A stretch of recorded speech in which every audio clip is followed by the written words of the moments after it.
Hi everybody, it is April and I am doing some tutorials for those people who may have just recently gotten their first Cricut Explore or Cricut Maker and you're wondering what to do next. So I'm just going to walk through the simple task, which might not seem so simple to somebody who hasn't done it before, of pulling in an image and resizing it, making any necessary changes that might need to be made to complete the project that you're trying to complete, and sending it to your new machine. So I am in Cricut Design Space and I have a clean mat. I am going to go to the Cricut library, so I'm going to click the images icon on the left hand menu, and that is going to bring up a whole lot of images. And I do have a Design Space subscription, so I've got several images out here and it looks like it's the theme of Valentine's. I haven't done a filter or anything in order to pick anything in particular. This just came up when I clicked images. And earlier I was scrolling through and I found a heart die that I think I wanted to use. Of course, they're now in a different order than they were before, and I may have passed it up. I think I did. Let's see, let's go back. Up here, this one's really cool. And because I'm subscribed, I can use this image without a charge. That is pretty intricate. I've got a piece of expensive cardstock that I want to use. I think I will do that one next. I don't want to mess up my expensive cardstock.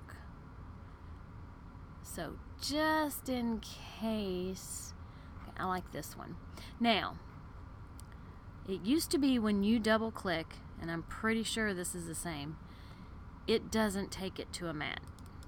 Yeah. So when you double click, it puts a green box around your image and then it takes the green box away from your image.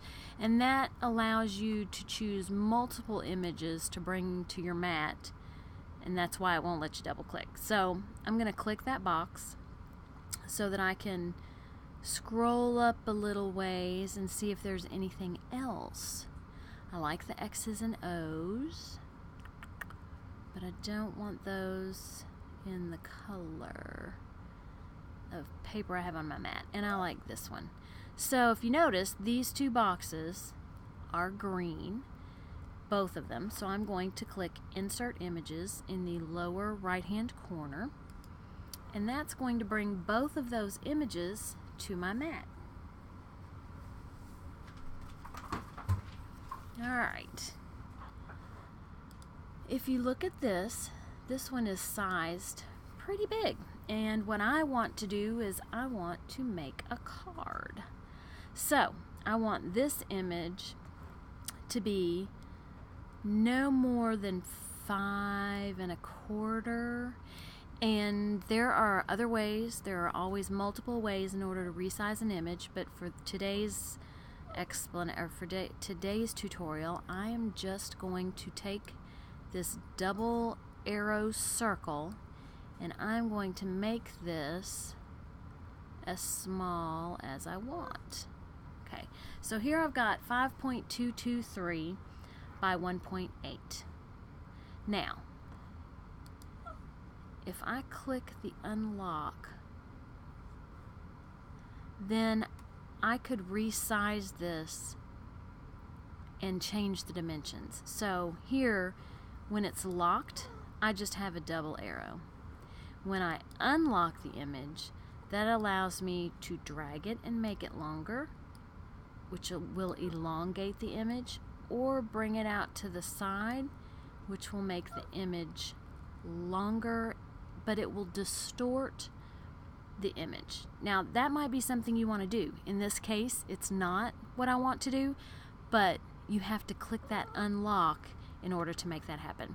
So there is a handy dandy wonderful undo arrow in the upper left hand corner across the menu bar across the top, and I'm going to click undo and click undo and click undo, and there I have my hearts back to the size that I wanted them without modifying the dimensions of the image. Okay, let's go over to this heart, and this is 3.22 by 7.27. Again, I'm just going to grab this double-sided arrow because I want it to be longer because it's going to be for a card, but I don't want to change the dimensions of the image. Now here I have 4.53. So my card is 5 1/4 by 4 by 5 1/4. I'm going to make this just under 4. Okay.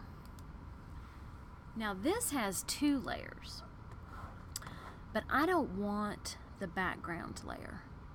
So instead of having to ungroup it and delete it, I'm going to go over to my menu bar on the right, and I'm going to find that particular image, and I'm going to click the eye, which is going to put a slash through the eye, and it will make it so that it's invisible on my canvas and it won't cut out. Now, I want both of these images to be cut out of the same cardstock. So what I'm going to do is I'm going to change the color of the images, and I could just change the color of one to match the color of the other, but what is the fun in that? So I am going to make this, okay, it's gray. I'm going to come over here, I'm going to click this button that has the picture of the image that I want to change the color, and I'm going to make it very berry. Then I'm going to go over to the heart image, and what I noticed, there are actually 3 layers to this heart image. However, 2 of these layers have the eye crossed out. So if I were to click that eye, then I would see another layer appear.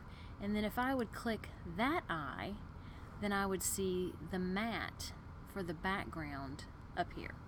So it kind of assumes that you don't want to do those 2 layers, but you can always add them. So then I want this to be red, or I'm sorry, very berry as well. So I'm going to click that image, I'm going to click very berry, and then both of my images are red. So they will both end up on the same mat. There are other ways to get them on the same mat, but that's the way I'm going to do it today. So these guys are ready. They're the right size and they're the right color. So I'm going to go into the upper right hand corner and I'm going to click Make It. It lets you change the way that these cut out. So say I had a long skinny piece of paper that I wanted to use, and that the way that it was organized on my mat wasn't going to work out for me, I can change that. Once I change it, then I click in the bottom right hand corner, Continue. If you hear a whining, it's Agnes, and she's whining because I won't throw the ball for her.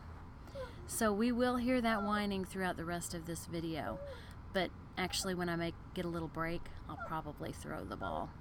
Now, I have several machines here.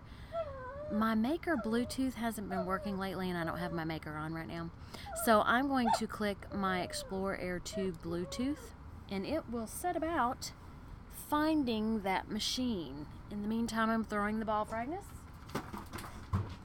and you will hear lots of a commotion. Okay, so it has picked my machine, and my machine has a blinking arrow, and I am going to cut these out.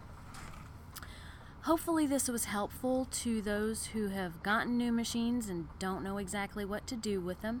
I will have further tutorials on more advanced projects and some more simple projects, because I think if you just play with your machine, you get more used to your machine, and that's the only way to get used to it, really and truly, is by experience. If you like this video, give it a thumbs up. If you want more videos like it, please subscribe, and you all have a great day.